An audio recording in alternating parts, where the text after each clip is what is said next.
I'm Raven, and in this video we're going to be working on the base. This is it, the final stretch. Let's not hang around. It's been a while since we've had one of these videos where it's just my upper torso talking and my voice. You might remember this. We've worked on the stand way back at the very beginning of this whole thing. It's been sitting in my box, nice and safely ensconced away from harm. This is the stand that Voyager will sit upon, and is the necessary part where the wiring will come in to supply power, and where the switch will need to be so I can turn the model lights on and off. We need to make a few adjustments to it that I did not make at the time, because I'm a fool, a damn fool. We need to install the actual switch, and since we're almost at the end, I can now route the wire in so that we can connect the whole darn thing up. Once Voyager is finished, I want to be able to just simply feed the wires down, solder it onto the switch, and call it done. So, first things first, the wire is going to come in on this side, so I shall mount the switch on the other side. This switch is shallow enough that it can fit on the underside, however, I will need a hole for it to poke through. It's very likely that the hole will be practically the same width as this material, but this, if you imagine, the Voyager sits this way, not that way, so this will be nicely hidden at the back, and there will be a small hex screw over it, so it should look nice and neat. So you can see down here that the actual switch head comes down somewhere along here. It's going to be quite tricky to mark perfectly accurately. I want it to sit... once it's actually in there, there's plenty of space for it to move up and down. But I don't want to have it too jammed up. So I'll probably have it sitting quite close to this corner back here. So what I'm going to do is I'm going to put the switch into a neutral position if I can. It doesn't look like it's going to let me do it. That's fine. I'm going to do that. Then using the pencil I'm going to try and mark the circle of the switch as best as I can. You may be saying, well that's not particularly good, is it? Ah, but it is. Because judging by the diameter of the circle that we just made, I can say that I want the center to be vaguely about there. It doesn't have to be accurate. There is enough play with the depth of the switch and the hole into which this has to go that it should be okay. I have my Dremel all set up here, so I'm just going to bring it down and punch a hole straight through the side. I've transferred the marking from the inside to the outside, and I'll even chop my mouth shut and use this torch so you can see what I can see.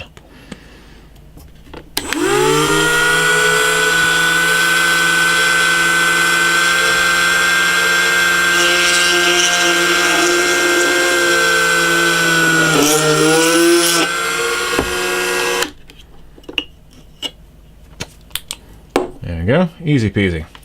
I need to make the hole a little bigger, of course. The hole that we need is a little bit too big for the Dremel, but that's fine. We have a pilot hole, so this drill will do just fine.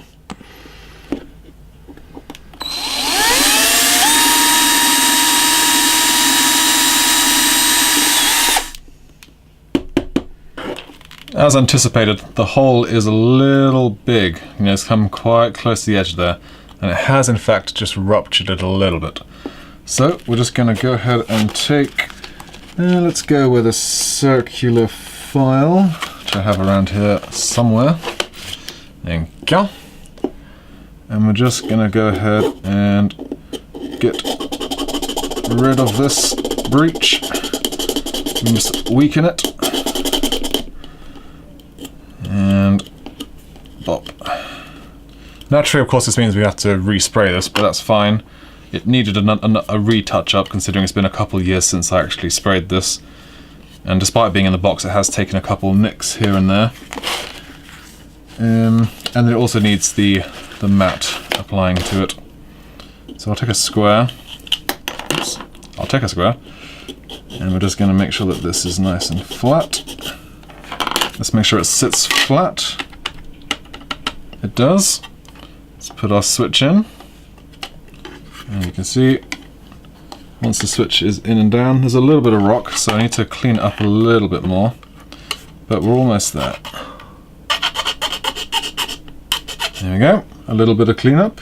The switch is a little wobbly, but we'll worry about the mounting once we've actually got the circuit there. And it'll just be a case of clip-clop. It's a horse. Okay, so the circuit. I'm going to have a short dongle that comes out over here, which will lead to one of these handy little adapters. The switch will go here, as we have just installed. The wires come down from these teeny little holes that we made down here, which means all we need to do to create a complete circuit is wire the positive or negative into the switch, attach that to the cable when it comes through, and then attach the, preferably the negative, to this cable on this side. Very simple, very straightforward. So we'll start with the dongle. Let's figure out how much length we need.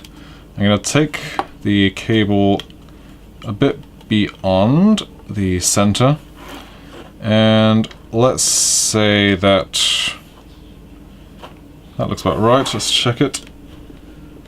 Let's say 20 centimeters. Because the point of this isn't to give it length, the point of this is just to have some freedom for the adapter. So we'll call it 20 centimeters. I'll add a finger for safety. Get rid of that. Back in the box it goes.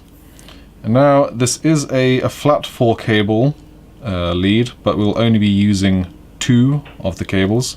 I could, you know, use some loose stuff like this and just have it dangling out, but that wouldn't look very nice.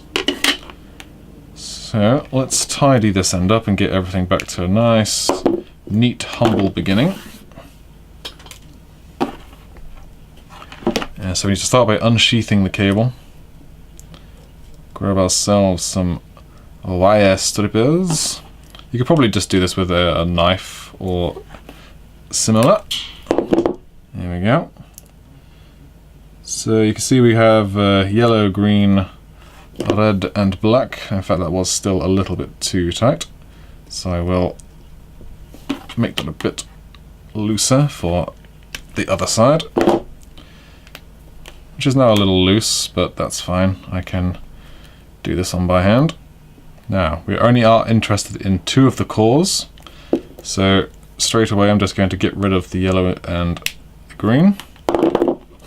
Rip in peace. And the same on this side.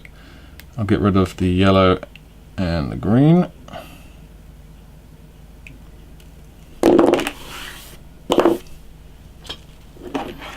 Then, again with the wire strippers, we need to take them right down this time. This may even be slightly too much. Perfect. And strip them down. So to make sure that these cables stay nice and tight, I'm going to pre-solder the ends.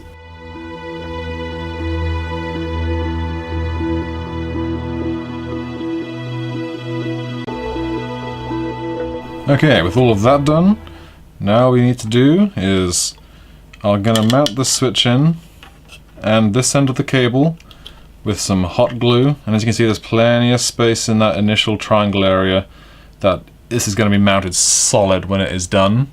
To ensure the hot glue stays nice and flat, I'll have a piece of sacrificial material, and then it's just a case of when those 2 wires come popping down, I solder them straight onto these terminals.